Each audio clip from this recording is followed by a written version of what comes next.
Let's get this straight. Discipline isn't some genetic gift reserved for a lucky few. It's not about being born with superhuman willpower or living a robotic life without fun. Discipline is a decision. It's trained. It's built. It's forged in the fire of daily habits, consistency, and choice. The top 1% don't wake up every day wanting to be disciplined. They've just created a life where being disciplined is the path of least resistance. They don't wait for motivation. They don't negotiate with laziness. They have engineered a structure so solid, so embedded into their identity, that showing up and executing becomes automatic. Let me walk you through the 7 daily practices that the highest performers live by, not occasionally, but every single day. Most people believe that discipline is some rare personality trait. You either have it or you don't. That it's something the successful are born with, while the rest of us are left to struggle. But that belief is one of the biggest lies holding people back. Discipline is not a trait. It's a skill. It's a muscle. And like any muscle, it has to be trained, broken down, pushed through resistance, and built through repetition. The people you admire are the ones who get up early, hit the gym, build empires, write books, stay consistent. They weren't born with some secret code. They simply built it, one uncomfortable decision at a time. And the truth is, everyone starts weak. No one begins with a strong discipline muscle. At the beginning, it's hard to say no to comfort. It's painful to delay gratification. Every time you make a decision that goes against your feelings and aligns with your vision, you gain an inch. Every time you choose progress over pleasure, you grow. Discipline gets stronger not by thinking about it, but by living it daily, consistently, even when you don't feel like it. This is where most people fail. They wait for the feeling to act. They believe they have to feel ready to be disciplined. But if you only act when it's convenient or comfortable, you'll never build anything worth having. Discipline doesn't ask for your emotions. It demands your commitment, and commitment isn't a mood. It's a decision. A real decision. The kind that burns the boats and moves forward with no exit strategy. It says, I will follow through no matter what. That's where the training begins. Not in motivation, but in movement, in doing the thing when you're tired, in choosing the workout instead of the snooze button, in writing the page even when your mind is blank. It's in showing up when nobody's watching, when no one will clap, when there's no trophy waiting for you at the end of the day. That's where real discipline is born.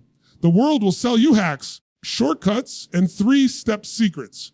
But the truth doesn't need to be dressed up. Discipline is repetition. It's choosing the difficult path over the easy one again and again. It's rejecting the immediate for the ultimate. You want strength. Do hard things consistently. You want to lead? Start leading yourself. You want to grow? Get uncomfortable every single day, because the muscle of discipline only responds to tension. And most people avoid that tension like it's a curse. They say, not wired that way, or I've never been a disciplined person. But that's like someone saying they've never lifted weights and wondering why they have no strength. You haven't trained. You haven't pushed yourself past your threshold.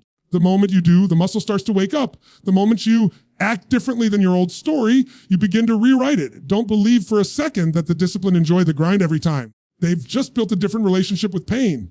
They've learned to lean into it, not run from it. They understand that growth lives on the other side of discomfort, and they train for that. They don't get strong by chance. They get strong by choice. Daily, deliberate choice. When you see someone disciplined, you're looking at someone who's practiced honoring their word to themselves. That's it. They've learned to trust themselves. Trust, like discipline, is earned in the trenches of consistency. You want to build that same level of trust with yourself? Start small, but start. Keep a promise to yourself today. Wake up on time. Finish the task. Avoid the distraction. Choose the hard over the easy just once, then again tomorrow. Don't aim for perfection, aim for consistency, because you won't wake up one day suddenly disciplined. You'll become it through the fire of doing what most won't. 1 rep at a time. Hour at a time, 1 choice at a time. You'll fall, but you'll stand again. You'll slip, but you'll correct course. And every time you get back up, your discipline muscle grows a little stronger.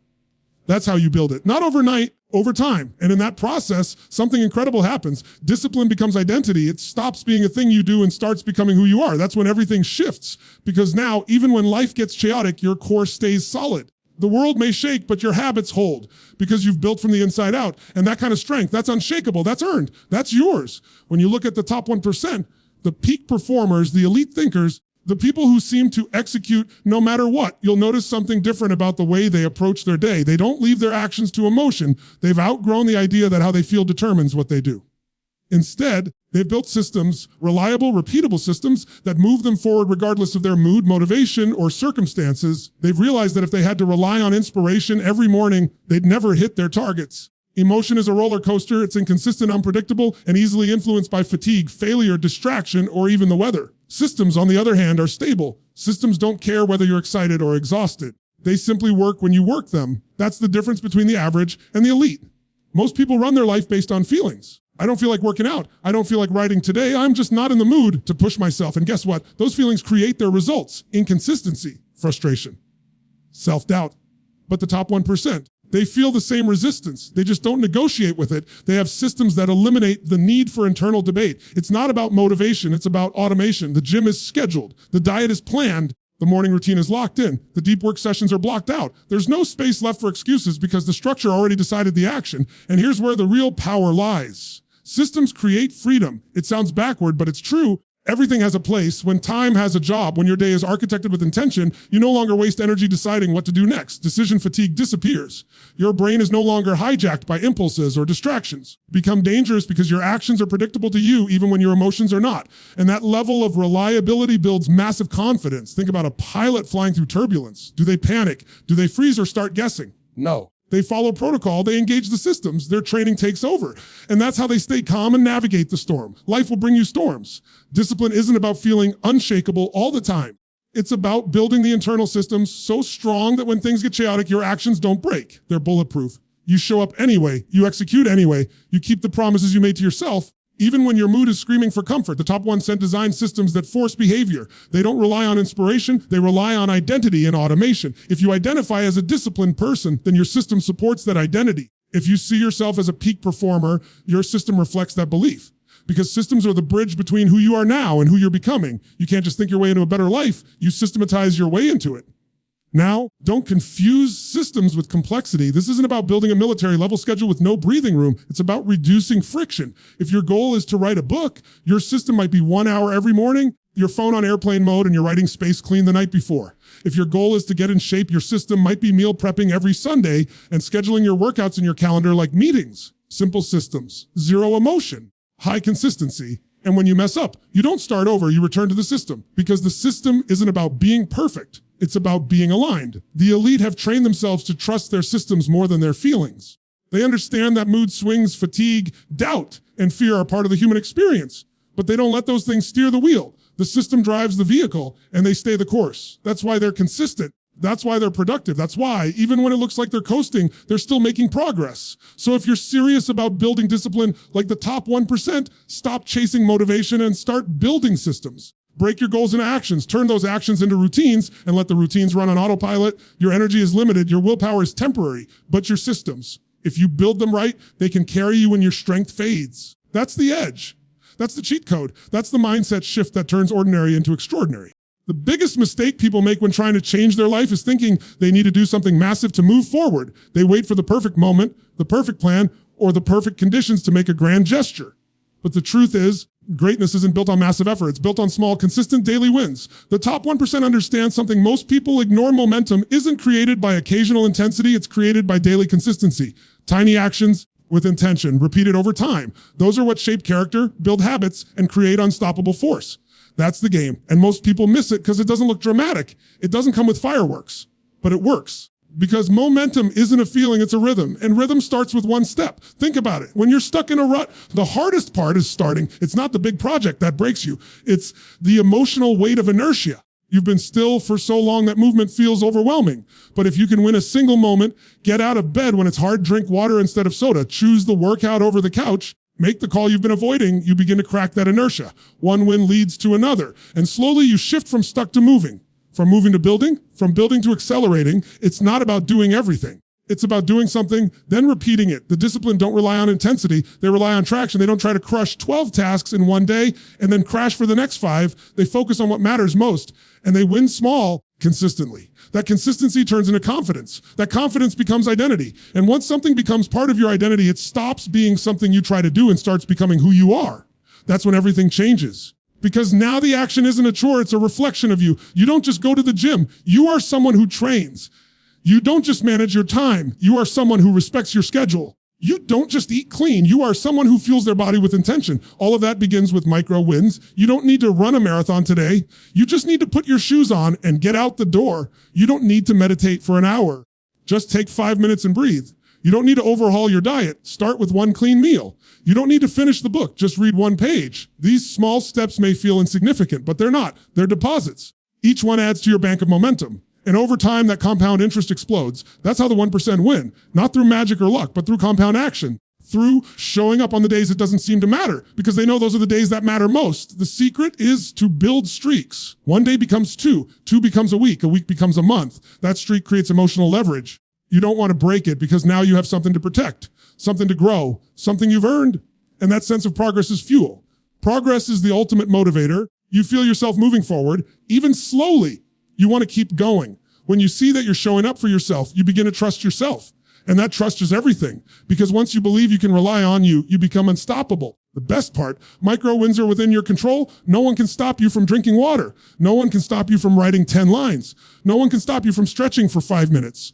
You don't need permission. You don't need perfect conditions. You need is a reason and a willingness to act on it. You stack one win, then another, and soon your days are defined not by overwhelm, but by progress. You don't need to conquer the whole mountain today. Just take one solid step. Plant your flag, lock in the win, and do it again tomorrow. That's how momentum is built, not by waiting, not by dreaming, but by acting daily, consistently, and intentionally. Small wins create big shifts because they prove to your mind that change is happening, that growth is in motion, that you're no longer just thinking about change, you're living it. And when you live that truth daily, life you once thought was out of reach becomes your new standard. One win at a time. There's a deep connection most people never make. The link between discipline and self-respect. Everyone talks about motivation, accountability, and time management. What really drives long-term discipline is how much respect you have for yourself. Because if you don't respect yourself, you won't hold yourself to any meaningful standard. You'll break your promises. You'll procrastinate. You'll let yourself off the hook again and again, and you'll always wonder why you can't stay consistent.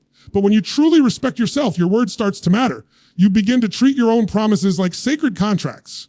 And suddenly, discipline doesn't feel like punishment. It feels like integrity. The truth is, most people don't lack discipline. They lack self-trust. They've broken so many promises to themselves that their subconscious no longer believes they'll follow through. They say they'll start on Monday and don't. They say they'll wake up early and hit snooze. They say they'll quit the junk food and they cave by the weekend. And each time they do, it chips away at their self-respect. They begin to see themselves as unreliable, as weak, as inconsistent. And when you believe that about yourself, it's hard to act any other way. That belief becomes your identity. But here's the good news. Identity can change. It doesn't change by thinking differently. It changes by behaving differently. Every time you keep a promise to yourself, no matter how small, you rebuild that trust. Every time you follow through, especially when it's inconvenient or uncomfortable, you send a message to your mind, I can count on me. And that's where real power begins. You see, discipline isn't about being rigid or obsessive. It's about honoring yourself. It's about deciding that your goals, your vision, your future are worth the effort. When you respect yourself, you stop looking for shortcuts. You stop negotiating with excuses.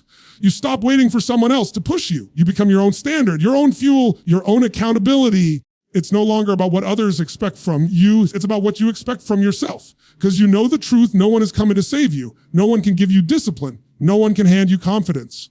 Those are things you earn. You earn them by showing up for yourself day after day, regardless of how you feel. That's what the top 1% understand. They've trained themselves to act in alignment with their values, not their moods. And the more they act in alignment, the deeper their self-respect grows. They don't just talk about excellence, they live it. Not because it's easy, but because they refuse to abandon themselves. That's what real discipline looks like. It's not grinding all day. It's not punishing yourself. It's doing what you said you would do, especially when no one else is watching. It's waking up early because you said you would. It's putting in the reps because you committed to the process. It's eating clean because your future matters more than your cravings. It's not glamorous, but it's powerful. And it changes everything. Because once you start living in alignment, your self-image changes. You stop seeing yourself as who starts and quits. You stop seeing yourself as average. You begin to carry yourself differently. You begin to trust your instincts, your work ethic, your resilience. You walk into rooms with presence. You speak with conviction, not because of arrogance, but because you have evidence. Evidence that you follow through. Evidence that you do the hard things. Evidence that you show up. That inner confidence doesn't come from outside validation. It comes from within, from the way you live, from the way you show up for yourself, from the standards you refuse to lower. If you want to build discipline, just focus on habits. Focus on self-respect. Ask yourself, do I treat my word like it matters? Do I follow through when it's hard? Do I honor my commitments to me the same way I honor commitments to others? Because if you keep putting everyone else's priorities above your own, you will always live on empty. But when you start treating yourself like someone worth fighting for, discipline becomes natural. Not easy, but natural, because now it's personal. Now it's about becoming the kind of person you can be proud of. And that kind of pride, that's the fuel that turns temporary motivation into lifelong transformation. One of the most underestimated forces in shaping discipline is your environment. People often blame themselves for a lack of willpower or motivation. They ignore how much their surroundings are silently influencing their behavior. You can have the best intentions, the clearest goals, even a detailed plan, but if you're living in an environment that constantly pulls you away from those intentions, you'll fail over and over again. Not because you're weak, but because you're fighting against an invisible current. Discipline doesn't live in a vacuum. It's either reinforced or eroded by everything around you. If you're not intentionally designing your environment to support your highest self, it will quietly become your greatest enemy. Look at the top 1%, the truly disciplined. They don't just rely on willpower. They engineer their environment so that doing the right thing becomes easier and doing the wrong thing becomes harder. Their home is a space of order, not chaos. Their phone isn't buzzing with endless notifications. Their fridge is filled with fuel. Kids, not temptation. Their schedule is structured to protect deep work, not invite distraction. They don't wait to be triggered. They eliminate the triggers before they show up because they understand that most failure doesn't happen from one big decision. It happens from being constantly exposed to a series of tiny, undisciplined moments that feel harmless until they pull you completely off track. Your environment includes more than your physical space. It includes the people around you, the conversations you entertain, the noise you allow in, the digital clutter you scroll through, and the energy you surround yourself with. If you're constantly around people who make excuses, who mock discipline, who are addicted to comfort and chaos, it's only a matter of time before their standards lower yours. Not because you're trying to copy them, but because energy is contagious. Standards are contagious. Habits are contagious. If you want to raise your game, sometimes the most powerful thing you can do is change who you're around and what you're exposed to. The disciplined choose proximity wisely. They don't allow access to people who drain them. They choose friends who challenge them, mentors who sharpen them, and spaces that elevate them. And it's not just about people. It's about friction. One of the smartest ways to build discipline is to reduce the friction for good habits and increase the friction for bad ones. If you want to wake up early, put your alarm across the room. If you want to work out, set your clothes out the night before. If you want to stop binging social media, delete the apps or block the sites during work hours. These are simple moves. They make all the difference. Because when the environment makes the right choice easier and the wrong choice harder, you're no longer relying on willpower. You're using design. And design is far more sustainable than discipline alone. Most people never take the time to audit their environment. They never pause and ask, is this space supporting my best self or sabotaging it? And so they continue the cycle of failure, blaming themselves. The real issue is that their surroundings make failure almost inevitable. But once you shift your awareness and take control, you realize how much power you actually have. You can shape your space to reflect your future. You can arrange your day to prioritize growth. You can create a routine that limits distractions and amplifies focus. You can start playing defense and start playing offense with your surroundings. Your environment is either training you or draining you. It's either pushing you closer to your goals or pulling you further away. It doesn't just influence your discipline, it defines it. Because no matter how strong your mindset is, if your environment is set up to distract or derail you, eventually it will. And the opposite is also true. Even if your mindset is shaky, the right environment can protect you, guide you, and help you win. Discipline doesn't start with the alarm clock. It starts with the world you've built around you. Every object, every voice, every sound, every app, it's either helping you rise or making it easier to fall. So take full ownership, audit everything, shift the layout of your room, clear the noise from your schedule, cut the negative energy, organize your life to reflect the version of you you're becoming, not the one you're trying to escape. When your environment becomes an extension of your standards, discipline becomes your default. And once that happens, you don't have to push yourself every day. Your world begins to pull you in the right direction automatically. The difference between those who rise and those who stay stuck often comes down to one choice, whether they avoid pain or embrace it. Everyone experiences pain. The difference is some people choose their pain and others are crushed by the pain they didn't choose. The top 1%, the truly disciplined, focused, and fulfilled, have learned something most people run from. You voluntarily walk into discomfort. When you deliberately choose your struggle, you take control of your life. You stop being a victim of pressure and start becoming the architect of your strength. That's the real transformation. When life gets easier, but when you get tougher, on purpose. Pain is a part of life. There's no avoiding it, but most people live reacting to pain instead of using it. They avoid the workout and suffer from poor health. They avoid difficult conversations and suffer from broken relationships. They avoid discipline and suffer from regret. The pain of avoidance always shows up somewhere, usually deeper, heavier, and more damaging than the pain they were running from. Those who grow, those who dominate their space, those who build the habits that last, they flip the script. They say, if I'm going to feel pain anyway, I'm going to choose the kind that makes me stronger. They pick up the weight. They confront the hard truth. They sit in silence. They say no when their old self would have said yes. They fast when their body screams for comfort. They push through the wall when their mind says quit. And in those choices, day after day, they become something most people never touch: powerful. Discipline and pain are tied together. You can't separate them. But the key is this voluntary pain gives you the upper hand. When you choose your discomfort, you change the narrative. It's no longer something being done to you. It's something you're walking into with intention. That intention turns pain into fuel. It becomes the weight that breaks the weak version of you and sculpts the stronger one underneath. You become dangerous, not in a destructive way, but in the most beautiful way. You become the kind of person who doesn't flinch under pressure, who doesn't run from chaos, who doesn't crack when it gets heavy. Because you've trained your nervous system. You've built armor in the fire of discomfort. And here's the deeper truth. When you choose your pain, you build self-trust. You show yourself that you can do hard things and not fall apart. That you can sit with your cravings, your fears, your uncertainty, and still stay grounded. That you don't need to escape life with numbing, scrolling, blaming, or hiding. That you can face what others run from and rise through it. That kind of confidence is built, not gifted.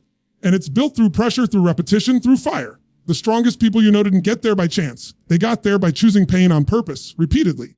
Not because they're addicted to suffering, because they understand this universal law: the pain you avoid becomes the prison you live in, and the pain you face becomes the power you carry. There's beauty in the burn. There's clarity in the tension. There's growth in the stretch. Every time you lean into what's hard, you stretch your capacity, you raise your threshold, you expand your identity. What used to break you becomes normal. What used to scare you becomes routine. And over time, the very things you once ran from become the training ground for your greatness. That's the secret. Not just to discipline, but to life. The more pain you choose, the less power pain has over you. And soon, once felt impossible becomes part of your rhythm. You build a life not around ease, but around meaning, around strength, around resilience. So don't wish for life to be easier. Don't pray for less pain. Pray for more courage. Build more strength. Choose the hard path. Pick the cold shower. Take the longer route. Do the reps. Speak the truth. Turn off the noise. Sit with the emotion, not because it's fun, but because it's freedom. Freedom is earned through struggle. When you make that struggle your own, nothing outside of you can own you. You become grounded, unshakable, relentless. You turn pain into power, not because pain disappears, but because you finally stopped running from it. And the moment you do that, you become the kind of person who doesn't just endure life. You shape it.